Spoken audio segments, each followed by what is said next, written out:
All right, you guys ready? Go right into it. Ready when you are. Do I do the radio voice? I don't. How you feeling today? I don't know. Feeling like radio voice Mike today? I don't know. Bacon! Bacon is my podcast! Bacon! Bacon is my... Bacon! Bacon is my podcast! Bacon! Bacon is my... Bacon is my podcast. Would like to thank grillyourassoff.com, drinkwildbills.com, poddex.com, and all of our listeners over at patreon.com/baconismypodcast. You guys make this show happen. 10% off if you use the promo code BACON at all those sites. Check it out on our site, baconismypodcast.com. Yes, and also big thanks to Manscaped for not only sponsoring the show, but keeping us fresh and so clean. I used a bunch of it today. As did I. On my way, not on my way here, and not in the car, but before I came here. I mean, don't drink in Manscaped. Right. Well, you can use the wipes, the crop mops are great. You can use those in the car to freshen up. But I have the deodorant on right now, and I use the body wash and the shampoo. Yeah. And I use the scrub.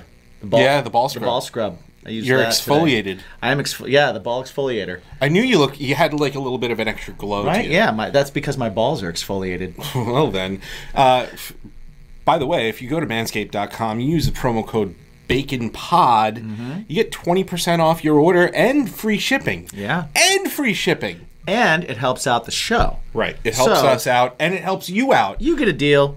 You help us out, and we're all just awesome, and all of us have clean balls. Keep your balls clean. Your balls will thank you. Yeah.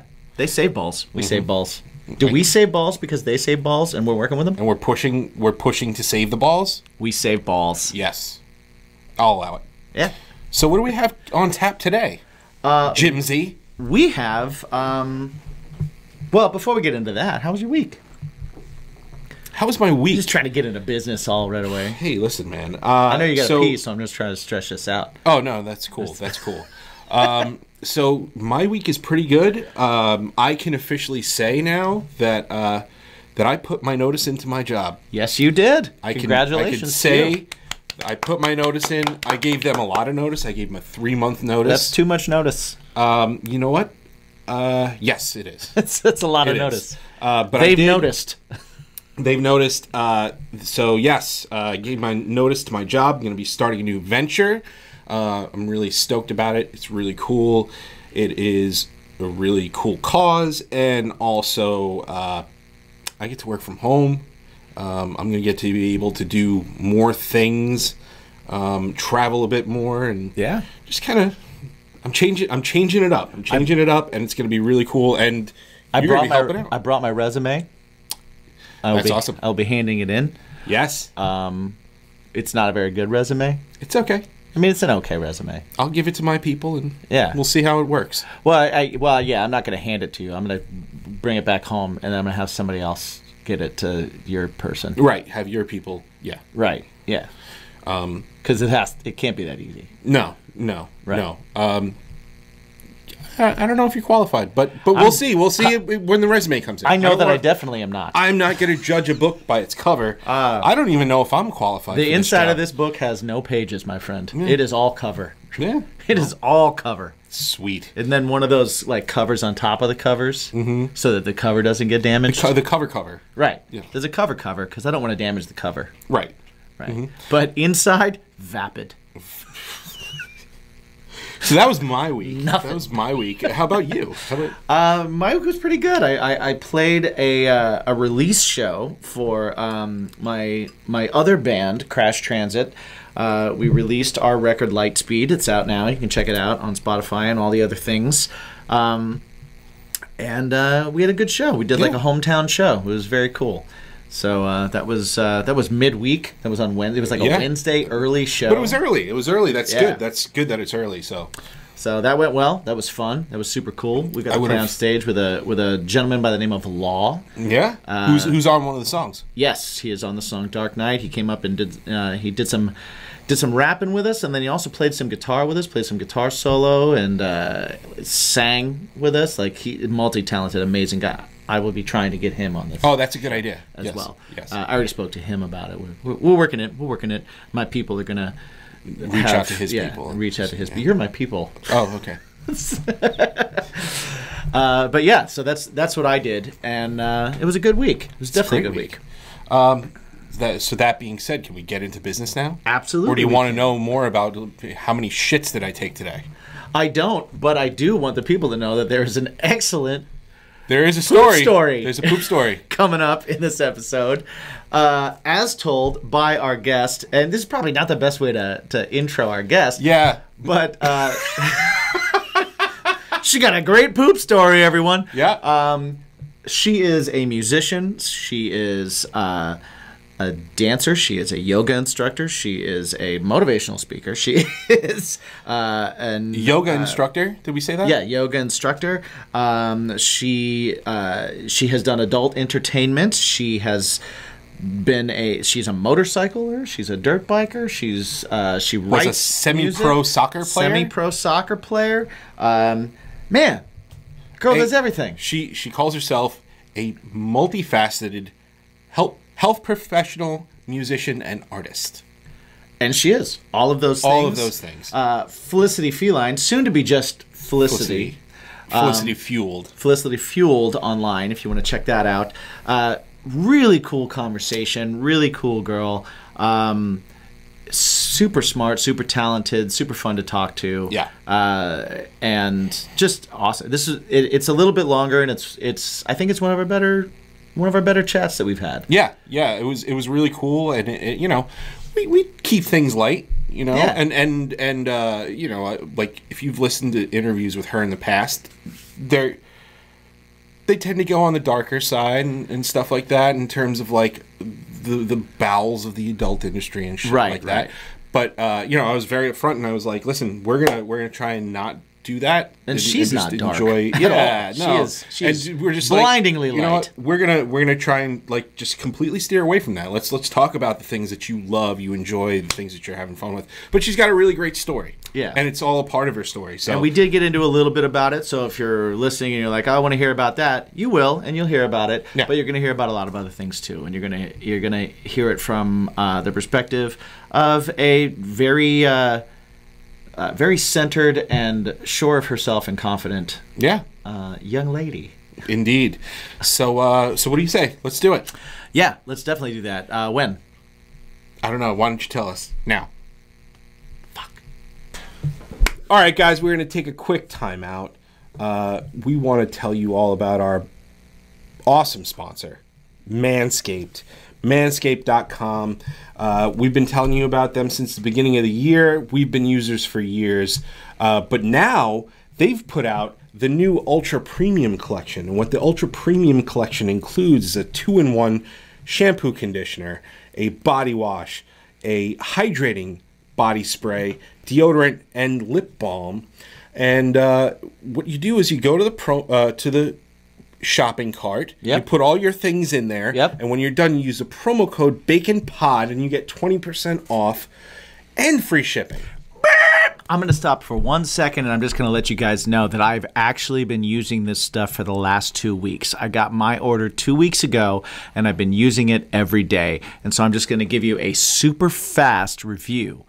The shampoo conditioner is awesome. My hair feels great. It doesn't feel dry. It's not loaded down. It's not weighted down. And it actually feels really good.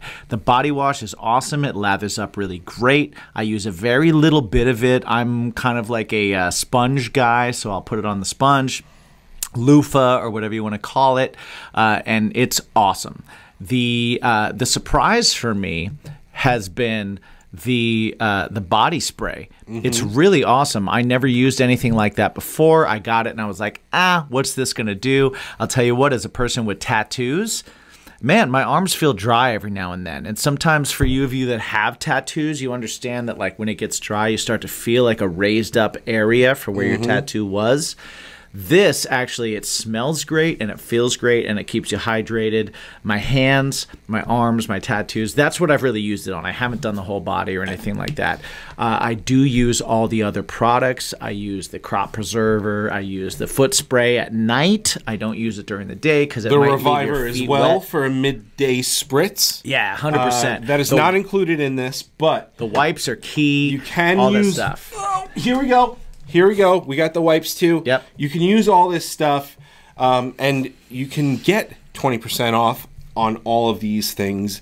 And of course, their flagship Lawnmower 4.0, which I was skeptical. I had the 3.0.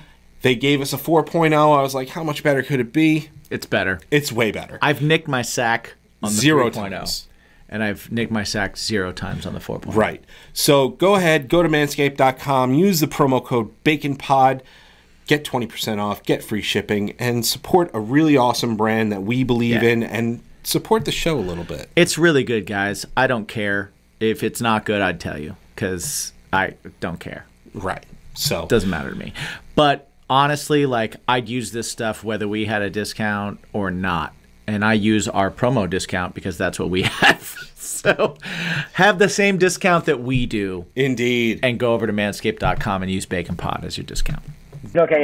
So yeah. So Get this right. So I'll be like, I'm Mike and I'm Damien.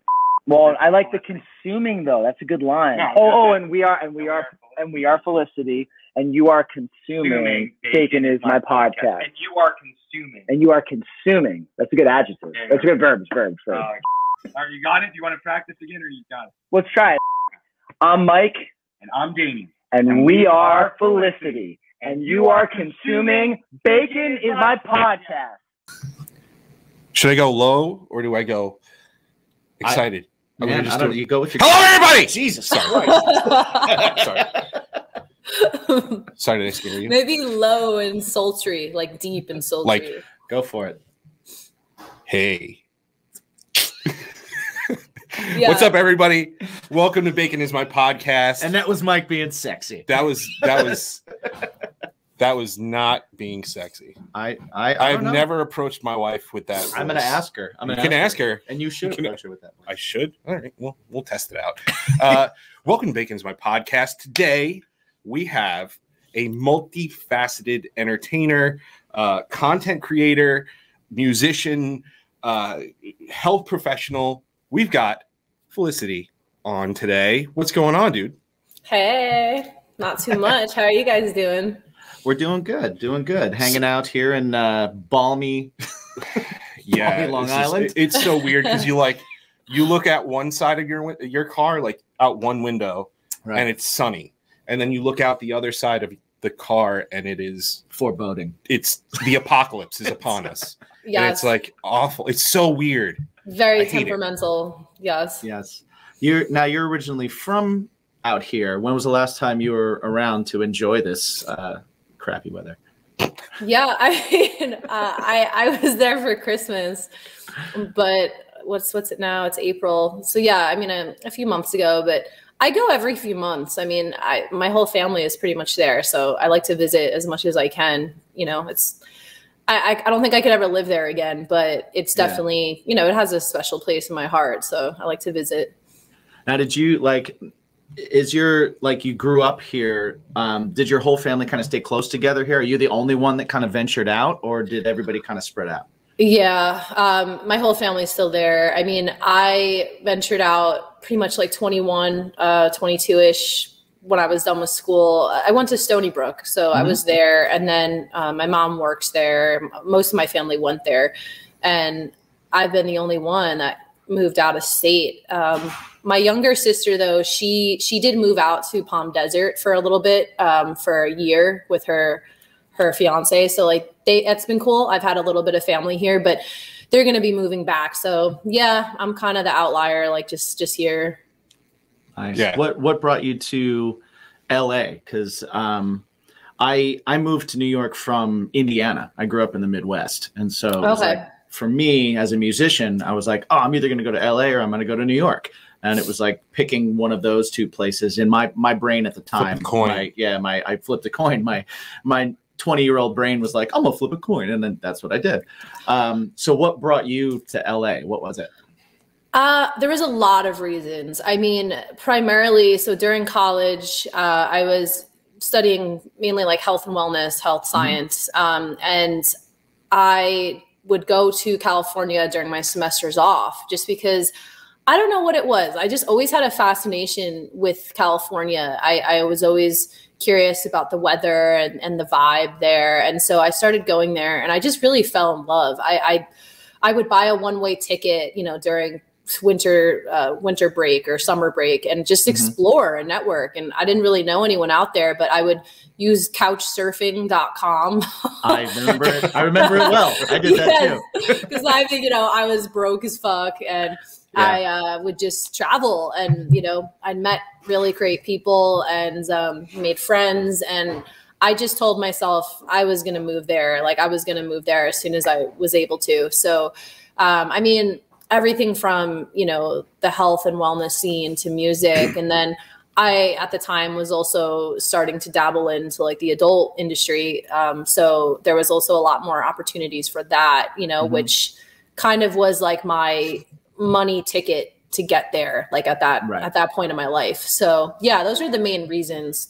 It was just more like my speed, my lifestyle, you know. I still gotta go there. I've never, of all the places that I've been to, I still haven't gone to California. I love California. You have to go. You gotta go. Oh, Yeah, I love it. I love it. Every time I've ever gone there, I had that same feeling that you did of like, I just need to move here. I just need to be here. And you're very right. It's a very different kind of like. And this, I didn't grow up in New York, so I didn't grow up with the mindset or the speed or anything. But it's definitely a different one. Right. When you're in New York, everything is very, I don't know, like New York's built on quick anxiety. I feel like the whole thing is just like, go. And if you're not moving, you're kind of like, why am I not moving? What's going on? Everything's I'm behind the 8 ball and everything. In California, it just doesn't feel as much like that, even though to some extent it is, especially if you're kind of in an entertainment industry of any kind. Yes. No, I hear you 100%. I mean, personally, I would try to go to New York. I used to do a lot of sales for nutrition companies back in the day, like during college. And I would do a lot of events and sales in the city, and I would take the train. There was actually a period of my life, like I lost my license for 2 years in New York for some really stupid bullshit with my motorcycles. And yeah, I basically got caught evading the cops, and I had like 10 points on my license, and it was bad. Like I got my license revoked. So it happens. Yeah. And so like I was pretty miserable, but like I tried to just take the train into the city and like do that commute, you know, and it just really overwhelmed me. Like I felt very stressed out. Like I could stay maybe a couple days in the city and then my energy would just really be off. You know, I really need space. I need nature. The whole energy there, like the hustle and bustle, is just not that motivating for me. I know for some people it really is, but it just wasn't my speed, you know? And, when I came out to Los Angeles, it's different here because it's really competitive, but you have more space, and it kind of is this jungle where like you make the most of it. And if like you're able to find your niche and like your path, then you'll be good. But it's sometimes really hard for people to do that because it's so big and so spread out. You know what I mean? Yeah. Yeah. I'm not a city person. Like we have conversations with people all the time about like shows in the city and stuff like that. Right. I will drive to New Jersey. I will drive to Connecticut. To go see a show. I'll forget about going to the city. I'll like even the train thing or whatever. It's just too much. It's too much. Yeah. It's kind of just over the top sometimes. And, a lot of people, I guess, don't really realize on Long Island, you know, it's a little more rural. Like there's definitely parts of Long Island that are more rural. And that's kind of where I grew up. Like it was North Shore, you know, a little bit of a smaller vibe type town, you know, and I just was always outside, always in nature, like either in the woods or the beach or the ocean, you know, like I just love nature. And my grandpa was a forest ranger and my dad was very much into nature, and we have a cabin up in Maine. So like I was always outside or camping or doing something. And so when I am stressed out or I need to kind of center myself, like I am in nature, and New York City just does not do that for me. Like it's like the complete opposite. It is not a Chief Chi area. Yeah, No. At all. exactly. So yeah, that's kind of why I moved out here. All right, cool. Now speaking of like niches and stuff like that, as some like you do everything, like you literally. You played soccer semi-pro. You're a dirt biker. You're a gymnast. You have a blog. You are a drummer. You're a drummer in hip hop and metal and like deathcore. DJ. You're a DJ. You know Ableton. So what would you say your modeling. niche You do is? like what? Oh man, So- it's tough. I've kind of tried. I look at it like this, right? Like your life kind of is this triangle, right? And like in the beginning of life, it's this big base and you have all this opportunity to create passions and interests, right? And I was a very high energy kid. I was very athletic. I was very just sharp, you know, and I picked up things really quickly. And my parents noticed that, and they kind of threw me into a lot of different things, and certain things stuck and then certain things I kind of outgrew, right? But for me, like percussion and sports, specifically soccer and then gymnastics at a point, that those kind of stuck for me. And so it was just a really awesome way for me to get out my energy. And as I got older, high school wasn't the best time for me because I was suffering from like some health issues with the celiac, and I had chronic eczema, which made me really depressed and like a little insecure, you know, like I would have a lot of social anxiety. And so I became a little bit of a loner. Like during that time, I spent a lot of time alone, really diving into music and alternative medicine and things because I wanted to heal myself. And so that's when I really got into nutrition. And health and yoga and even like dancing, because I was kind of looking to discover the more feminine side of me, because I kind of grew up a tomboy. And I also got into dirt biking, and then I got my motorcycle license. And so I was just all over the place. And my problem was I didn't know exactly like what path was the best for me. You know, like I was kind of like, oh, like I have so many things I want to do. Like, what should I really focus on? So I kind of thought, all right, what is something I just love to do because it makes me happy? And then what is something that is going to generate money? You know, like what is something that's going to help me make a living? And as much as I loved music, I kind of realized like, you know, I don't know if I want to go to college for percussion. You know, I didn't really see music being like a safe way to make a living.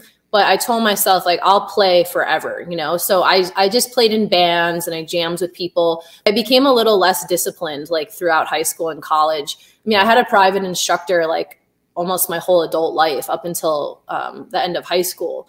So I was, you know, I read music really well. I'm a knowledgeable percussionist, but I just kind of thought, like, yeah, I don't know if I want to be, like, a struggling artist, you know? So I got more into like. Think that you could make money as a musician?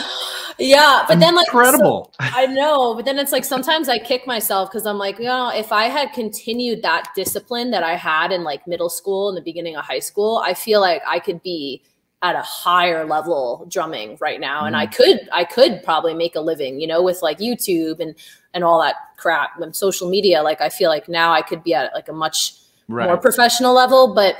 You know, I kind of put drums a little bit on the back burner, like in high school and college. I mean, I still played, but it wasn't like my hardcore focus, you know? So it was the side passion.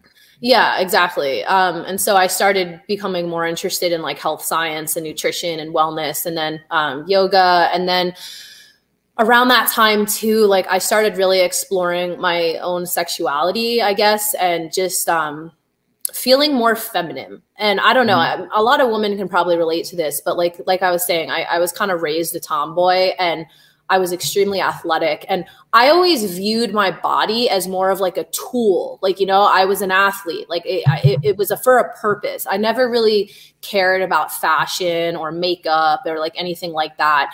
And so when I got to college, I don't know. I just started becoming more curious, like in dancing and body movement that was more sexual. Mm-hmm. And that was when I started to do modeling, because I realized like, I actually am really feminine. So I could utilize this, you know? And then I became fascinated with like using my sexuality as like a way to make money, which I kind of exploded with a little bit, right? Because I had never really spent that much time being girly as a kid. So when I was an adult, like I kind of just started experimenting a little bit too much, you know?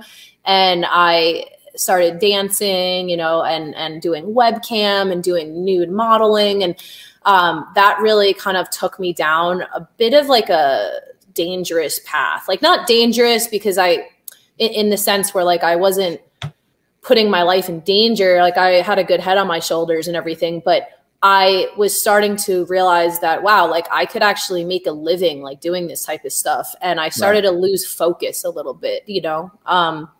And then I would start to do like promotional modeling and car shows and things like that. And I was in Southern California during a semester off in college, and someone approached me about shooting an adult video. And I mean, man, I was 18 years old, you know, and I was so impressionable and easily manipulative, easy to manipulate, you know, at that point in my life. And I didn't have that much money, you know, like I was a college kid, you know, and someone offered me like over $5,000, like to do a video. And you're like, for a couple hours. And I mean, and like kind of made it seem like, oh, you know, it's not going to be public. Well, it's like it's like a private thing where, you know, it's for private buyers and blah, blah, blah, blah. And gave me a card. And then I flew back to Long Island and I just thought about it. And, you know, I just had that like devil angel on my shoulder forever. And for like a couple of years, I didn't do it right away, but I eventually kind of gave in because I was like, oh, I'm already doing nude modeling, you know, like who cares? It's just a video. And I kind of fell into that.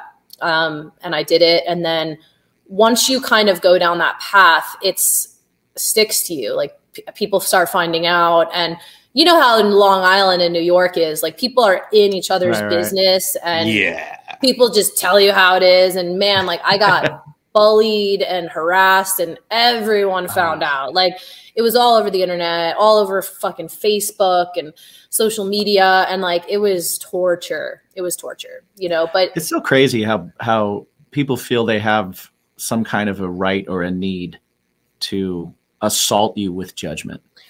I know, you know, and it's crazy. Like there's a couple things that your story kind of brings up, and it's like, one, I think there's a huge misconception with the adult industry in the first place that people have, that like anyone that gets into it must be this incredibly damaged, messed up shell of a person, not somebody who is smart and has their shit together and is just kind of exploring things. And yeah, you can fall into a situation, but it doesn't mean that you're this person that needs to be saved or this person that has a problem. Right. And then there's the other side where it's like immediately everybody just wants to just throw their ugly judgment on you. And it's like, Jesus Christ. Yeah, it's difficult because people don't realize, you know, a lot of, you know, I don't want to talk trash about certain, like the industry as a whole, but there's a lot of predators in that industry that will prey on young women at a point in their lives, like where they're lost, like they don't necessarily know what direction. And when someone flatters you and just saturates you with these compliments and like, oh, you're so pretty, like people would love you, you're gonna make so much money, you're gonna be so popular, you're gonna blow up, like you know, when you hear those words and you're that young, it's like, oh wow, you know. And I knew I had potential to be successful in really like whatever I wanted to do, and I just unfortunately was so overwhelmed with this curiosity to feel like adored and feminine because I didn't really grow up that way, you know, like, cause like I said, it's a different kind of approval, a different kind of Yeah. positive.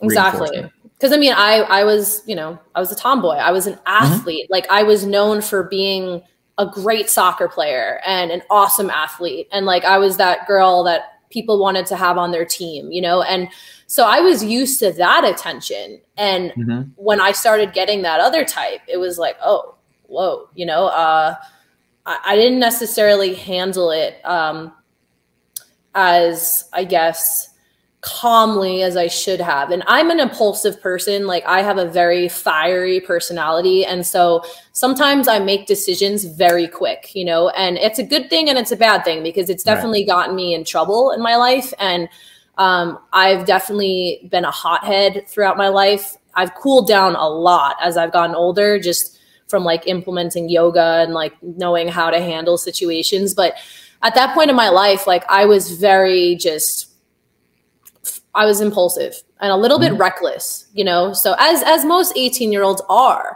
Well, so, you know, so my biggest thing, I won't get into this in depth because that's a whole other topic and video, but I've made some videos talking about like my honest experience and thoughts about the adult industry. And like the biggest thing I think that should happen is that they should raise the age to 21 years old, not 18, because it would allow women to at least like develop more and make more comprehensible decisions like at an age where it's a little more appropriate. You know, I mean, if you have to be 21 to drink alcohol, you should also be 21 to commit to signing a document that your naked body is going to be on the internet forever. You know, you know what I mean? So I hope that changes will be made in the future. And like, maybe my experiences will help produce that, but it was a wild ride, you know, getting in and then kind of getting out of all that shit. But yeah. Well, I think you have, I think you have you have an interesting story and you have a really good take on it. And I watched some of those videos and I went through your blog and stuff like that when we were getting prepped to do this. And I was like, wow, there's some really good information in there. And I think some really helpful information in there too. So if you're listening to this and you're watching this, definitely go check out the blog and definitely go check out some of those videos, because you're right. It's information that needs to be out there, and it's a take on it that should be out there as well.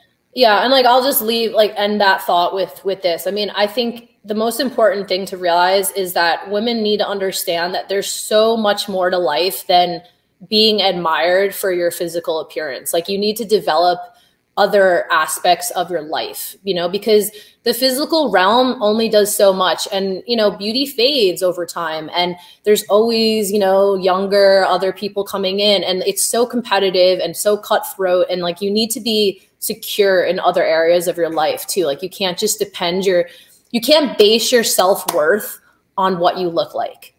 That's kind of what it comes down to, you know, like, you have to have other things that you can bring to the table.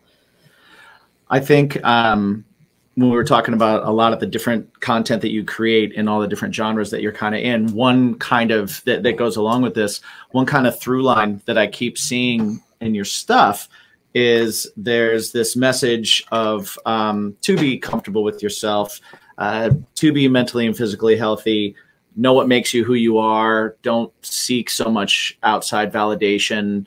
All this is kind of like in a little bit in everything that you do. A lot of your messaging is that. What brought you to the kind of the decision to be like, I need to put this message out there in everything that I do and kind of make that happen?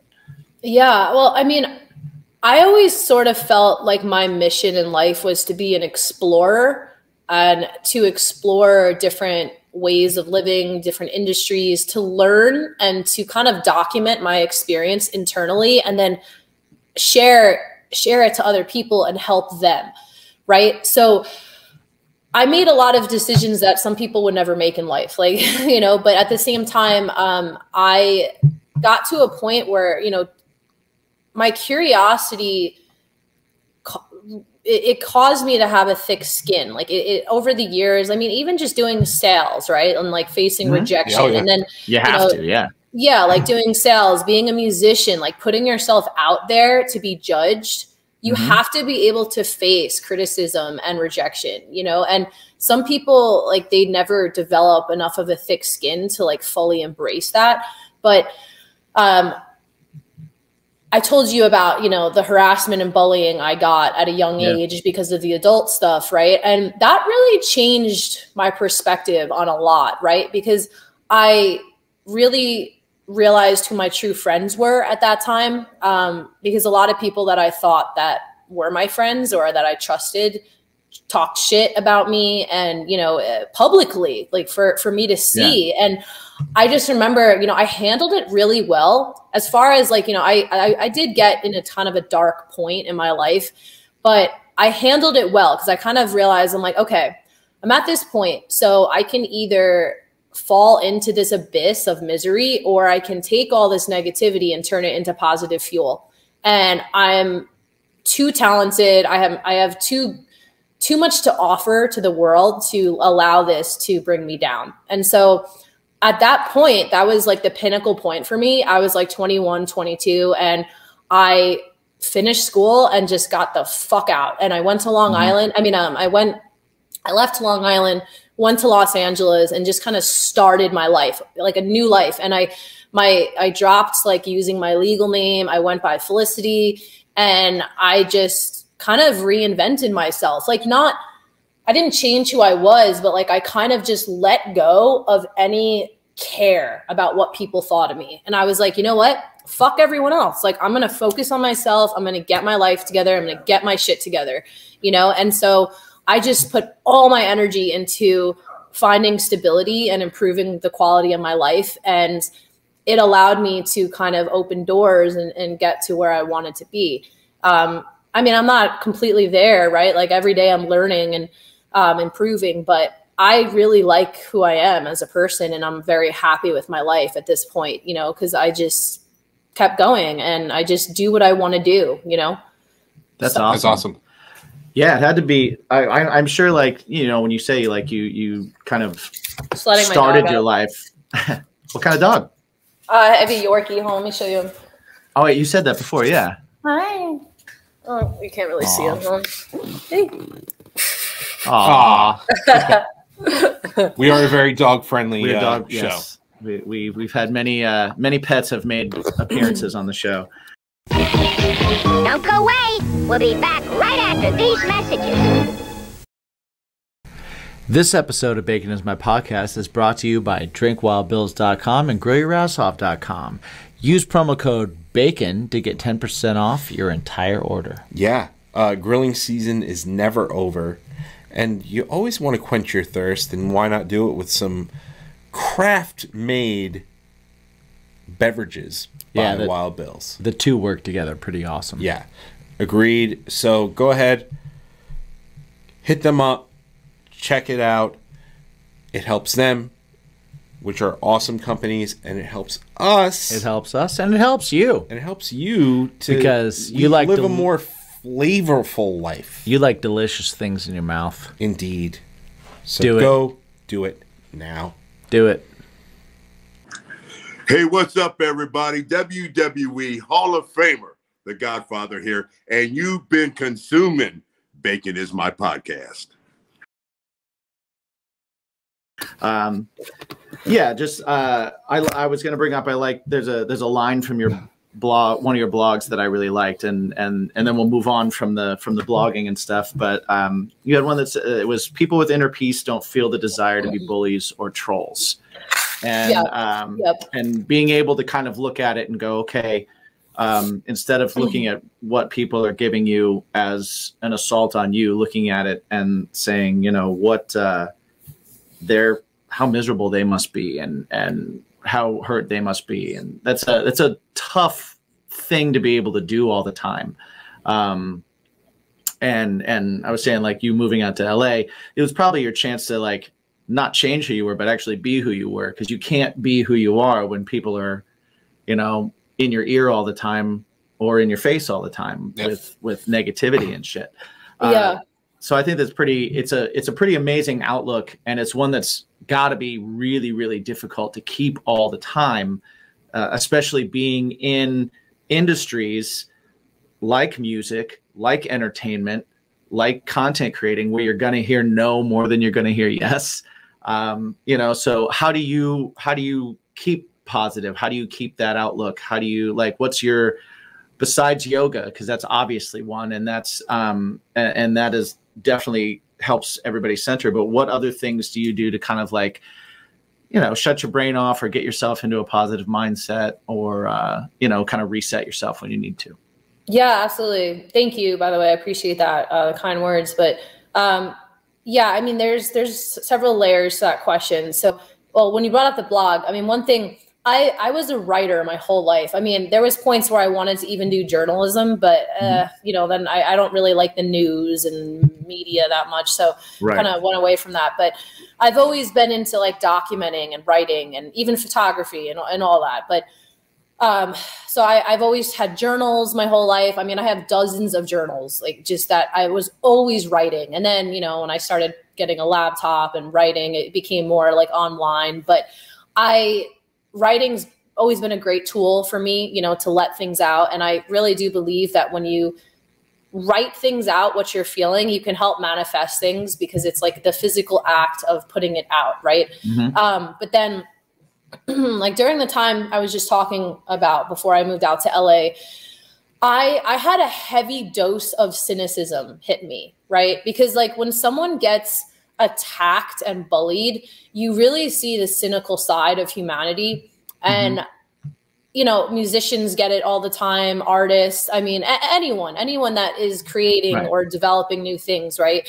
I mean, but especially, like, in modeling or the adult world, it's brutal, because it's like it's your physical body, and it's literally, like, the most vulnerable thing that you could put out. I mean, like, when you're naked and having sexual interactions that a lot of people are really private about and doing behind closed doors, right?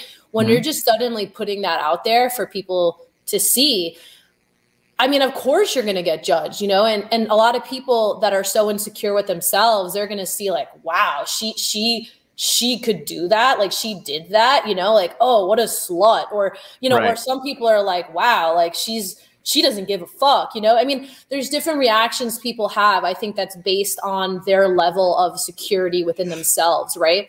Sure. And so I kind of realized that, right? I told myself, okay, successful and positive people don't feel the need to attack other people, you know, or even if they don't agree with them, like, maybe they just keep their comments to themselves and they don't engage, like, they don't cause any negative energy to get put out. So that's kind of what I had to realize, that I had to develop, like, the thick skin, but then also just learning to take all the negativity and turn it into motivation. Right. So, I mean, every day on the internet or I get some type of negative bullshit, you know, I mean, most of it is positive at this point in my life, which is great. But, like, I still get trolls. I still get people sending the most disrespectful messages to me, like, saying, oh my God, like, the nastiest shit you could imagine. Right. I kind of am like, wow, like, I laugh at this point because I'm like, this person went out of their way. Like, they took the time from their day. And, like, remember, like, time is the most valuable asset we have. Like, time is the most important thing, right? You don't get more of it. Exactly. You can't take that back. So, like, someone's spending their precious time to call me a demonic scum of the earth, you know, like, whatever, like, they feel like they need to say to me. And I'm almost, like, flattered that they feel so strongly about me that they need to comment, you know? So I just have to let it go. And I realize, like, I'm just not going to engage because, like, this person is probably a very sad person and has a very troubled life. And I'm not putting any of my precious energy or time into that, you know? And so, but then also, I've also learned to accept criticism, like, especially with music, right? Because being a female drummer, I mean, being a female musician, I look at it as like, fuck your gender. Like, it doesn't matter what gender you are. If you're a good musician, you're a good musician, you know? Like, I hate the whole like, oh, you're a drummer and you're a girl. That's rad. It's like, who fucking cares? Like, there's there's a lot of amazing female musicians. There's a lot of amazing men that are musicians. You know, like, who cares? So I don't really give a fuck when people like tell me, oh, like, you're a girl and you're a great drummer. Like, whatever. It's more of like when people critique my playing. Sometimes you know, if I think I did a great job and then someone like critiques me in a way where I'm like, oh, I didn't really think about that, you know, and then like I try to take it as a way to become better, you know, and sometimes it sucks like getting that feedback, but I try to be very open-minded when people criticize me. And, you know, it's been that way about my body too, actually. Like, I've definitely over the years, like, for instance, I have implants, right? And for a long time, when I was actively shooting in the adult industry, I did not have implants. Like, I had my real boobs, and I would get the most nasty comments about like my chest sometimes. Like, some people were like, oh my God, like, you need implants, your boobs are gross and blah, blah, blah. And then I had people that like were like, oh, unbelievable, rock your natural body. Like, you're amazing, blah, blah, blah. And so that was something like I thought a lot about, but ultimately, you know, I made the decision to get them because it was something that I wanted, and I wanted to feel more confident in myself, like when I looked in the mirror. But, you know, I went through phases where like I wasn't as muscular as I am now. I had less tattoos, you know, so I got a lot of criticism over the years about my body. And so I've had to really make peace with my body too, and like self-image, because that's a whole other world. It's very easy to get caught up in getting insecure when like you make money from your body, you know, and a lot of women and men that are models or entertainers, like, they struggle with eating disorders or body dysmorphia. And it's really sad because it's the most amazing thing. It's the most amazing feeling when like you're totally at peace with yourself. And I can honestly say at this point in my life, I am more at peace with who I am and what I look like more than ever, because it's just years of like learning what's the best for me, you know, getting in my element, mastering my diet and nutrition, like, and just feeling like I'm at the optimal level of health for myself, you know? So yeah, a lot of it's been experimentation and exploring and just not being afraid to like embrace change and exploring yourself, you know, because a lot of people are afraid to explore themselves. Like, they just want stability and security. And, you know, people fear change in a lot of different ways, and they're brought up to fear change in a lot of different ways too. So it's, you know, coming from another nomadic person, you know, it's like you see that in people a lot, and it's like, oh man, like, embrace change. Yeah. You know, like, learn to move with the pivot, with the flow, not against it, you know, like, but it's it's always going to be a struggle. And people that judge, like, I always try and tell myself, like, they're not judging me, they're judging something in themselves that they like or don't like. Oh, totally. 100%. It has very little to do with the person being judged, and has so much more to do with the other person. Totally.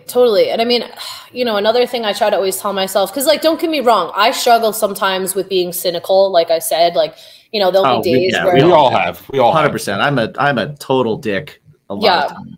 I mean, there'll be days where like I fucking hate everyone, you know, and like I hate humanity. I just hate people.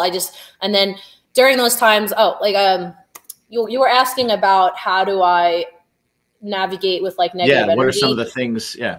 So for me, obviously, like drumming, right? That is one of the best ways for me to get out my aggression, to get out my more like masculine energy, if that makes sense. And I mean, creative energy too, like female energy too, in a sense, but especially over the years, I've gotten more into playing metal, right? And that requires so much discipline and like syncopation and right on timing, like more than other genres I've played, right? Like psychedelic rock and stuff. And so that was really a great thing for me, because it's made me more disciplined as a drummer. So music, obviously, great outlet. And then hiking, like fitness, you know, just I spend a lot of time outside. You know, I live in the valley in LA, like really close to all these mountains. I go hiking so much. I mean, it's literally one of my favorite things to do. If I didn't have access to hiking or nature, I'd fucking go crazy. Like, I don't know how else to say it. Yeah. You know, and I'm not really a gym person. Like, I don't personally love the gym environment. It's not really my thing.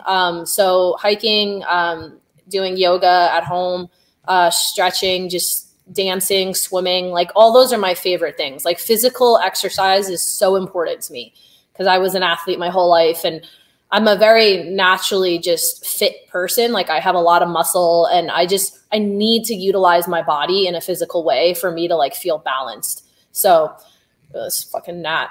But you also have great balance because I saw you on one leg on like a mountain and I was like, please don't do that. Oh my God. Please don't do that. The shot's not worth it. The shot's not worth it. No. I've done some really stupid shit.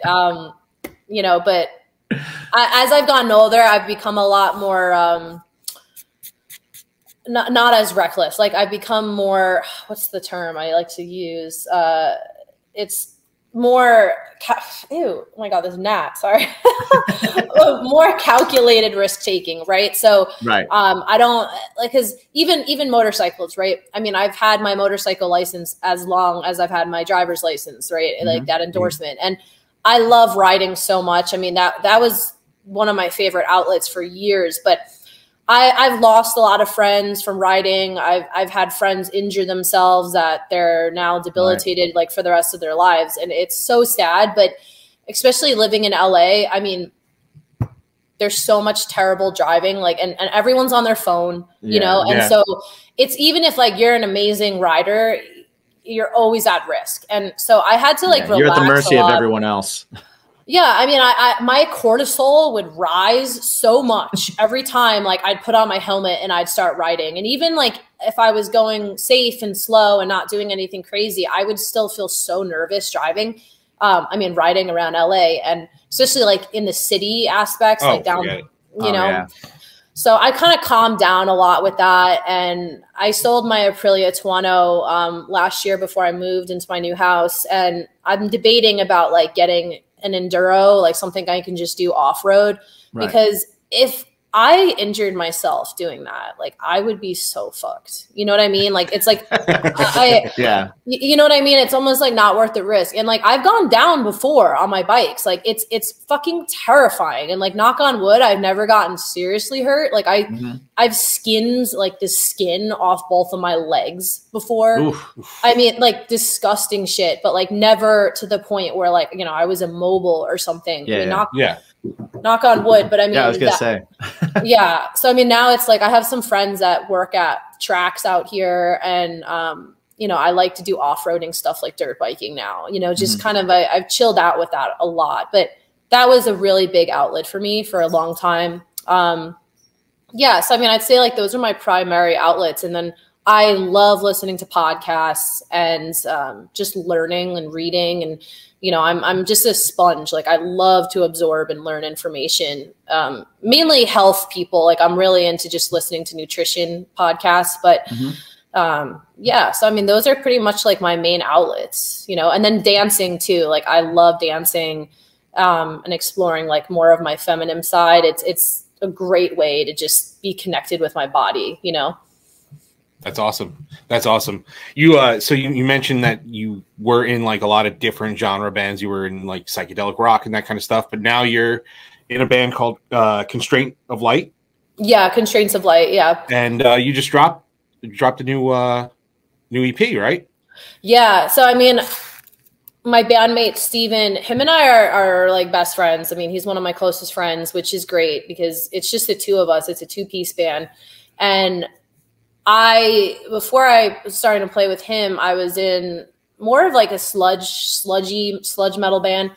And we were a 5-piece and then before that I was mainly just like doing psychedelic rock. And, I love playing all types of music, but I got into metal and it just resonated with me a little differently than like other things because it challenged me a lot, you know? And Even like learning double bass was a big thing for me, you know. I mean, and I'm not like a master at it by any means, but I'm not bad at it, and I utilize it in my playing. So that was like a big step for me, you know. And I felt like, oh my God, like I've really accomplished this, you know, like I learned. And it's such an awesome feeling to like feel yourself grow as a musician and like start being able to do things that like you weren't able to do before. So that's a big confident builder for me too, like just learning and growing as a drummer. I mean, like one of the greatest compliments for me is like when I play a show and someone compliments my drumming, that means so much more to me than like someone calling me hot. You know what I mean? It's like, like when someone's like, whoa, like you're a fucking badass drummer. Like you were great. It's like that. I'm like, that means a lot to me because like I've really, well, that's what you're doing at the show. You're not going to the show to be hot. You know, yeah. But I mean, going it's to the just, show to play drums, you know, but yeah, but it's like, even like, okay, like on social media, when, you know, I get sometimes self-conscious about posting a drum video because I'm like, oh, I don't know if this is good enough. Like, whatever, fuck it. I'm just going to post it. But it's like when and it sucks because I don't get as much views on my drumming stuff as I do if it's like me in a bikini. Right. But it means so much more to me when like people comment on my drumming videos and they're like, wow, you're a great drummer, blah, blah, blah, you know? So anyways, moving forward, when I started playing with Steven, it was at a time where I was in my old house with my ex. I was still in my other band, and I quit the other band. And then Steven and I like started really taking it more seriously. And we finished our first EP during COVID, and it was such an amazing outlet for me during that time. Like we threw a lot of like dark energy into that album. That I don't think that album was that great. It was kind of like our learning experience, but that was the first thing that we wrote together. And it was so awesome because, you know, being able to play music with one of your closest friends, like we just know each other very well, like on every level, you know what I mean? And so music is like another way to communicate. And so we were practicing like, 4 or 5 times a week. Like we just wanted to go to our lockout, or he'd come to my house, and I had like a studio kind of built up in my old house, and we would just play all the time. And, so we wrote songs and then finished that. And then we just grew and grew and grew a lot. And we became more into like, we expanded our sound a little bit. Like, cause the first stuff we wrote was more sludgy and slower pace. And I'm more into groove metal. Like I grew up liking more groove metal and progressive metal. Like Opeth is probably my favorite band. Okay. You know, like Lamb of God, Pantera, Dream Theater, you know, Meshuggah, like things that have a faster pace and are more groove. And then of course, like I love like Dream Theater too. But anyway, so my kind of style and his style, which is more like black metal and sludge, we kind of morphed it together, and it's an interesting sound that we have. And Steven too, like as a singer, he doesn't do gutturals, and he screams, but he has like this more alternative sounding voice. It's kind of hard to describe. And like, it actually took me some time for it to really grow on me, because I almost wanted him to just do gutturals. I'm like, Steven, it would sound cooler if you did gutturals. And he's like, no, I'm not fucking doing gutturals. Like I'm doing what I want to do. And so I'm like, all right, like I'll respect that. And so, but then I actually like how it kind of started to really sound. So anyways, our newest album, we recorded with Taylor Young, who was the drummer from Nails, the band. And he has a studio out like pretty close to my house. And we were so well rehearsed. Like we got in there, we tracked like drums in like 6 hours. It was quick, you know, because like I literally. Nice, yeah. Yeah, like the longest song, the first take I did it, I'm like, that's it.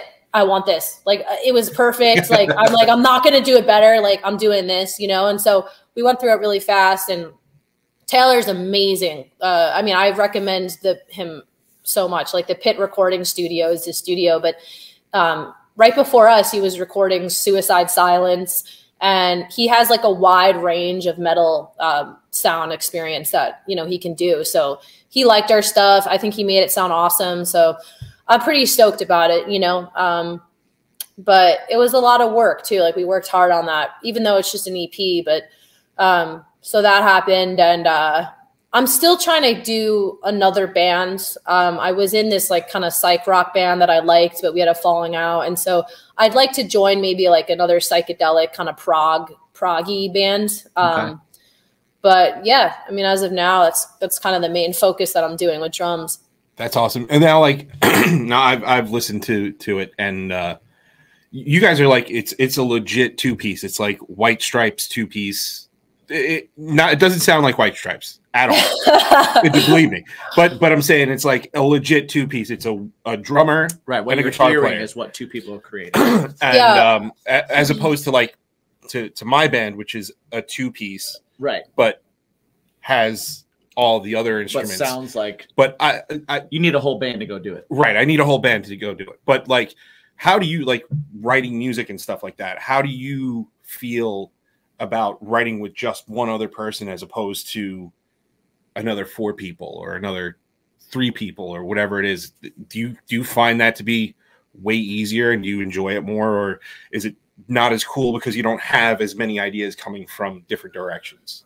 I'd say both, right? Because, you know, like I said, it was the first 2-piece band that I've gone in. I mean, I've jammed with so many people. Like I've had so many times where I would just jam with a friend, like just the 2 of us, and we would come up with really cool ideas. But this was a little different. Like Steven was serious about like being a band, not a project, and wanted to play shows. And he's not really interested in touring, and I'm not either, because honestly, like I've toured with bands, and it's kind of like to really that's a hard.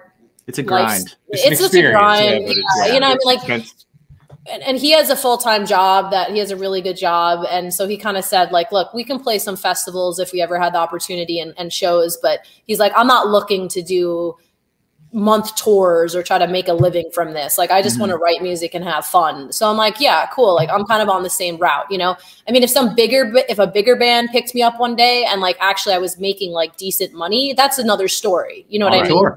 But, Tour. right. Like actually with a tour, but that's Right. kind of hard to come by, you know? So I'm not like necessarily trying to find that, you know, unless it fell into my lap. But anyway, so with writing, it was easier in a sense that like with communicating, it's like direct, you know, he usually comes in with a riff, right? And he's like, oh yeah, I was just playing around with this riff last night. What do you think of this? And he'll start playing it. And then I'll just like start playing. I'm like, oh, this is cool. I like this. Like, let's incorporate this into something, and we'll record it. And then we'll, you know, jam around it and then see if we can kind of like build from that. So it's very easy, I guess, to structure things with just 2 people. But the negative thing for me is that I get sometimes in a creative rut, because when there's more than one person, there's more options, you know what I mean? And like, there's more ideas being thrown around. And as a drummer, like I know Steven's playing so well, which is a good thing, but sometimes like creatively, I can kind of find myself falling into the same patterns of playing. So what I found helps me the most is still jamming with other people, like continuously playing with other musicians. You know, Steven right now is like my core, it's the core thing that I'm doing, but I still jam with my friends and I play with people that have different styles, and that helps me like keeping creatively sharp, you know, and also just like going to live shows actually helps me a lot. Like if I go to a show, I'm really focused on like the drummer, and I'm just like looking at everything they're doing. You know, just because I'm like picking up on things like, oh my God, like what symbol are they using? Like, how do they, like, for instance, I was just at the Sepultura show in LA, and I'm friends with the bassist, and I was, you know, I'm usually spoiled when I go to shows, like I'll maybe have a backstage thing or whatever. And I'm like out of view, where like I had an awesome view on side stage, like just being able to see everything the drummer was doing. And I just, you know, like I like study it, like everything. And then I don't know, it just kind of absorbs into my brain, and then I'll try to pick up like those little styles that they'll do, or like little fills or something, you know? So yeah, that, and then just listening to music, like constantly listening to new music and just being inspired, you know, that helps me a lot. Other musicians are super inspiring. That's shows that's over COVID. That was one of the hardest things, is because I was always at so many shows and I was always playing so many shows that I kind of always had a creative thing going too, Right. because I was around it. And then during the few years of COVID where there were no shows and there was no anything, you're just kind of like trying to write. Yeah. You're like, okay, I wrote the same song 3 times. Not Totally. experiencing life. How do I get the hell out of this? Speaking of, what type of music do you guys play? Because like we didn't really talk about. I play in a band called Craving Strange, and we're like, if you took like Cheap Trick and the Foo Fighters and Green Day and put them all in like a salad. Nice. And then I'm in a band called Something Heavy. It's I don't know, what would you say? It's heavy, It's heavy. but it's melodic. It's like I want to scream a lot, but I also want it's to have a also very really melodic. poppy Yeah. chorus. Yeah. Okay. Like, I want hooks. I want like MIDI stuff going on and heavy guitar riffs. So it's a lot of everything. And then we write songs Whoa. together that could be anything. Yeah, we have songs together. We're a project called Bacon Is My Passion, and Which is how this whole thing started. that's how this started. And yeah, we've like the first song we released is for a vampire movie that's not out yet. Yeah, And- so we tried to sound like Tito and the Tarantulas from Yeah. Dusk Till Dawn. but then we That's also do awesome. just like straight up rock music Yeah, too. So we do a little bit of Nice. everything. all over the place. Yeah, I mean, I think it's good to kind of be open to like exploring genres and stuff. Like for instance, even like with Ableton, right? Like that was something. This is a whole other little interesting thing to talk about with music. Sorry, I'm just blotting my face because I get really This- oily. It's like, are we de-shining right now? Yes, I'm super Italian. I get really oily skin. Which I don't know. Which And is you're in not a- super humid California.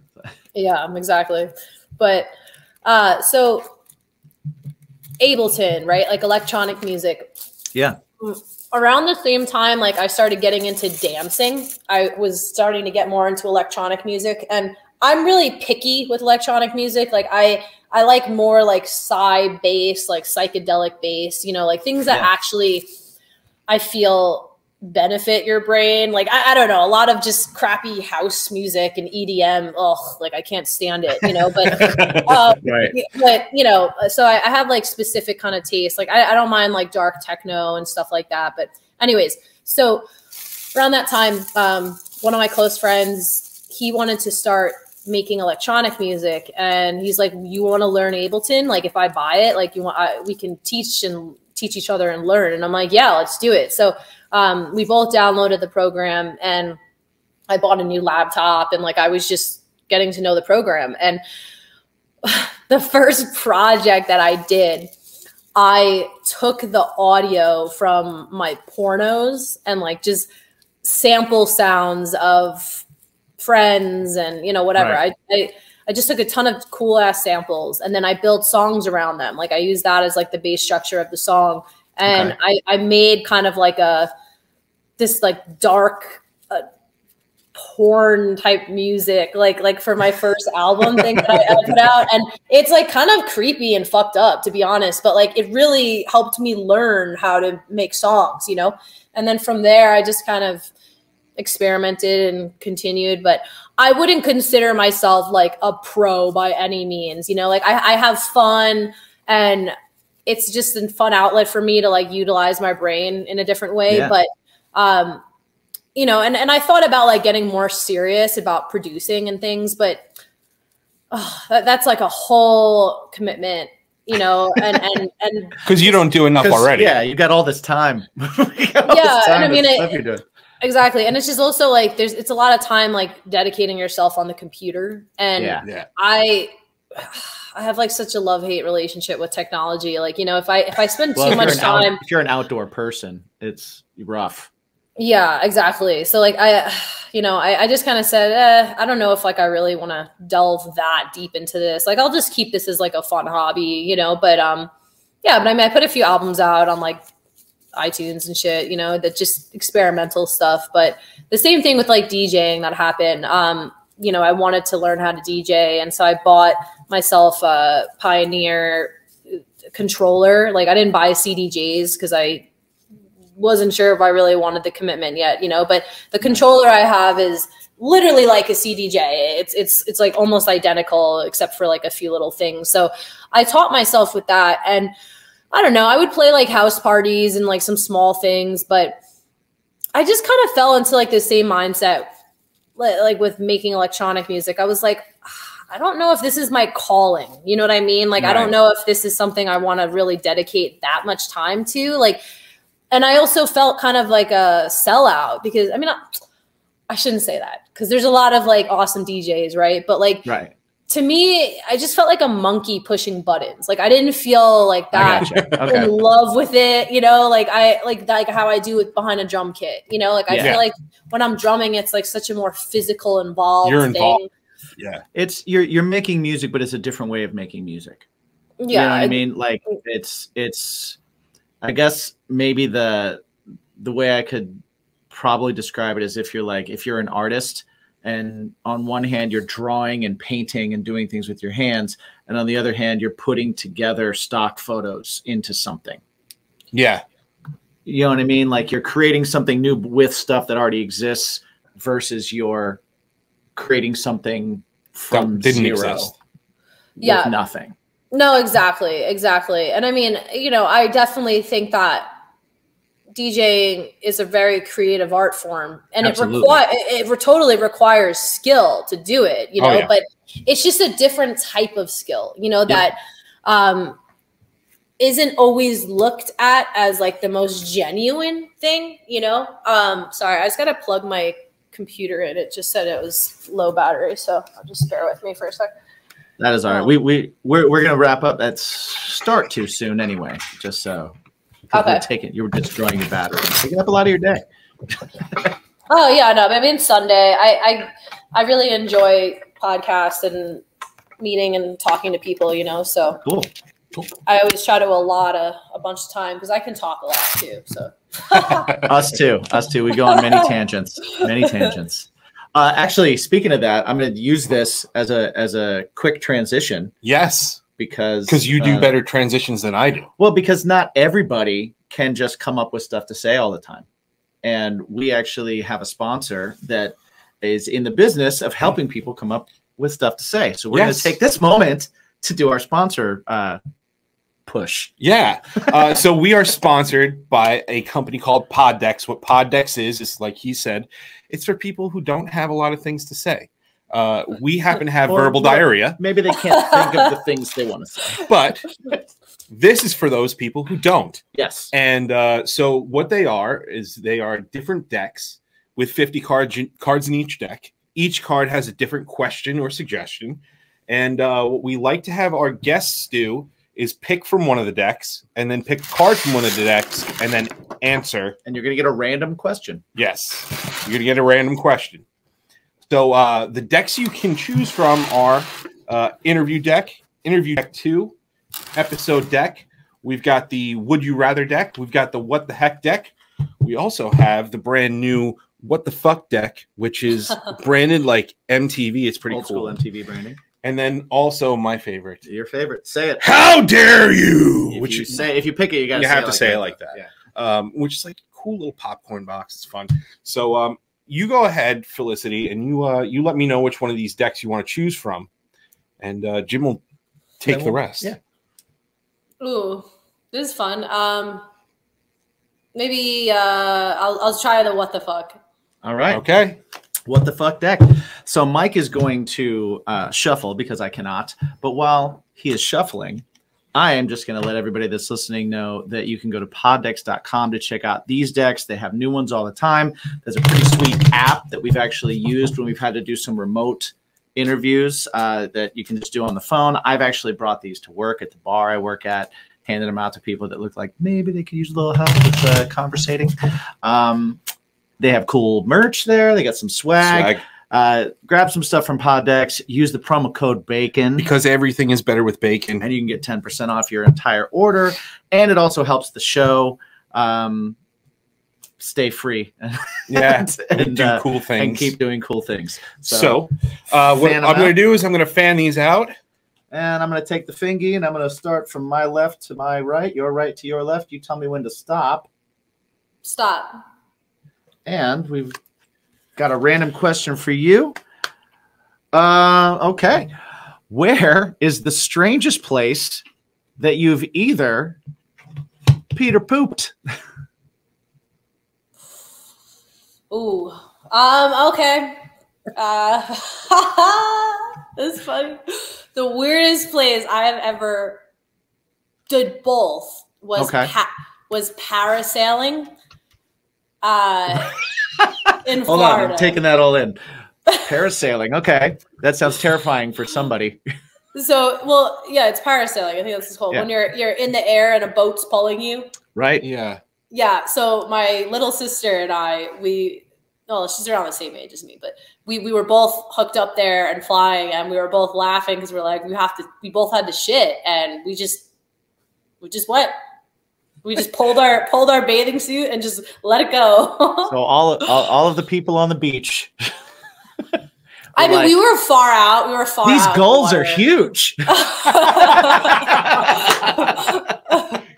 Oh man! Wow, parasailing. That's not even just like a place. That's activity as well. Yeah, like who just like I've never parasailed in my life, so that's already interesting to me. Right. But then I just went. It's fun. That's crazy. It's fun. Well, because like you're kind of fucked when you get up there, and like I mean, I have a small bladder, and I mean I gotta pee like every hour, right? And so I mean we were up there, and you know we were just kind of laughing. She's like, "Did you go to the bathroom before you went?" I'm like, "No," and she's like, "I have to go," and I'm like, "I have to go too," and I'm like, "Let's just do it." So you know, but yeah, so that's probably the strangest place for sure. That's a strange place. That wins an award for me. Yeah, that's a great. Yeah, you might get an award at some point from us. If that question ever comes up again, we should retire it. Yeah, absolutely. Oh my God. Retire it. We did a for our 1 year anniversary. We did an award show where we did send out some awards to some of our favorite answers and some of our favorite guests and stuff. So you may be coming back for that one. I'm down. You just let me know. and just so you know, the awards are the Golden Gnome Awards. So it would be able to add to your collection. Exactly. That sounds awesome. Yeah, I need a non-stone one, but yeah, I mean, I've done a lot of crazy shit, you know, so I like to tell the stories, but I just life is about the stories. That's what it's all about. Absolutely. So real quick, Felicity, before we wrap this up, please, can you let everybody know where they can find you, all the awesome things that you're doing? Just kind of give them a rundown of what you're doing and all the socials and all the websites that they can find you on. Yeah, sure. So, felicityfueled.com is kind of my main hub where you can find different things. My Instagram is Felicity Fueled. My Twitter is Felicity X Feline, but it's gonna get turned into Felicity Fueled too. I don't really use Facebook. I'm having some issues actually because I don't use I have a page, but it's like from a gray account, and so they're not allowing me access to my page anymore. So I got to figure that out. But yeah, nobody uses Facebook anymore. Yeah, I fucking hate Facebook. I mean, I hate TikTok too. I don't use TikTok. But we do. Yeah, we have TikTok. I mean, I don't know what the hell we're doing on it. I don't know what we're doing on it, but please go on. Sorry. I tried. It's just like they kicked me off like 3 times for no reason, like nothing. I wasn't posting anything sexual. It was like me drumming and some fitness videos, and yeah, they just didn't like me, and I kept trying, and so I gave up on that. And YouTube, yeah, it's just I think Felicity Feline. So yeah, but that's kind of like the main thing. You can find all the links and cool stuff on there. Awesome. We're going to have links in the description as well. Yep. Thank you for spending some of your day with us. This has been an awesome conversation. This has been super cool. So yeah, no problem. You're always invited back on. You're welcome to come back anytime you want to just chat or talk some shit with us. You're part of the Bacon is My Podcast family now. So you are, for better or worse. For better or worse, you're with us. You're stuck with us. Thanks, thank you guys. for hanging out with us. Wait, real quick. Yeah, I have a question for you guys. okay, with bacon, do you ever eat turkey bacon? Like, are you only, so you like turkey bacon too? We like all forms of bacon except for beef bacon. For beef bacon. Not a big fan of beef bacon. Wow, really? Yeah, it's awful. We had and maybe we had it wrong. Like, if I'm going to try something, I'm going to try it at least 2 or 3 times before I decide whether I like it or I don't like it. Yeah. And we only tried it once, but it was really bad. Yeah, it was so disappointing. It was just like it was like roast beef almost. Yeah. Yeah. Well, it's funny you say that because actually beef bacon is my favorite. Is it? Oh, shit. Yeah. Like, I'm not a huge fan of pork. I mean, I eat a lot of red meat. Like, my diet is pretty much meat and fruit. But yeah, I tend to go for beef bacon or turkey bacon. I'll have pork sometimes, like, but I just never really like pork that much. But yeah, it's definitely a different texture though. But I eat a lot of red meat, so maybe I just prefer the taste of beef, you know? Yeah, I love beef. I'm a beef guy too, but guy. It was you know what it was. I was maybe just my like, expectations. Yeah. Because I remember he came into my apartment. And he's like, "Look what I got," and I was like, "Beef that exists? Beef bacon? That's 2 amazing things, and they were combined into one." And then we had it. And we were kind of like, eh. Yeah, we felt bad about it too. Like, we looked at each other. And we were like, "Are you not liking this as much as I'm not liking this?" And is there something wrong with me? Like, are we okay? Yeah, we felt really bad for a little while. Yeah. Yeah, I know what you mean. I've tried to make it. I make it myself sometimes because I'll get like really fatty cuts of like grass-fed meat and stuff, and I'll just try to trim the fat, like the kind of parts where like the fat's marble. I'll like trim that really thin, and then I'll get grass-fed butter and like kind of fry it, and it comes out okay. Like it's okay. I don't do it that much, but. Right. Yeah, I don't know. Well, maybe we like cooking too. So we'll have to figure it out. If you're ever in New York, the next time you're in New York, we'll have a bacon cooking special. We'll have a bacon cooking special. That sounds awesome. I'm down. We'll cook a bunch of bacon, and we will try your choice of beef bacon, and maybe you can sway us. Maybe you can make it. That sounds good. I find yeah. Challenge accepted. Yes. Ooh, okay. All right. Yes. Here we go. Love it. Awesome. So we always like to leave. We always like to leave with the most important question that anyone could ever ask themselves. We did say earlier that you would be tested. I don't know if you caught that or not. I don't know if you remember it or not, but it is that thing that makes your life better. It is that thing that makes everything a little bit more enjoyable. Do you remember what that question was? The most important question? Most people don't. She also did an edible earlier. It was a question you asked me? It wasn't a question we asked you. It was a question that we said is the most important question to ask yourself every day. Oh man, I can't remember. It is. What's your bacon? Oh, okay. What's your bacon? So everybody at home, thank you for hanging out. Thank you for watching. Thank you for listening. This has been Felicity with us today. And just remember, she has so many bacons. There's a lot of bacon. There's a lot of bacons there. Music is her bacon. Helping people is her bacon. Positivity is her bacon. Entertaining is her bacon. I'd say bacon. Okay, I'll summarize mine. Where finding out what makes you feel the most alive and living the most optimal life. So for Felicity, finding your bacon is her bacon. Yeah. Yes. I love it. I love it. Thank you for hanging out with us. And we will do this again. We'll definitely I'd love to. Thank you guys for having me. Awesome. All right. That's the show. That is the full episode. So like we said, you're part of the fam now. So feel free if you have anything that you're promoting. Hello. You should have said hi before, but all puppies are welcome on the show. Yes, 100%. He has 2. I have 1. So we're both we're dog people. Aw, I'm thinking about getting a cat. I've really missed having cats. Yeah, but I love dogs too.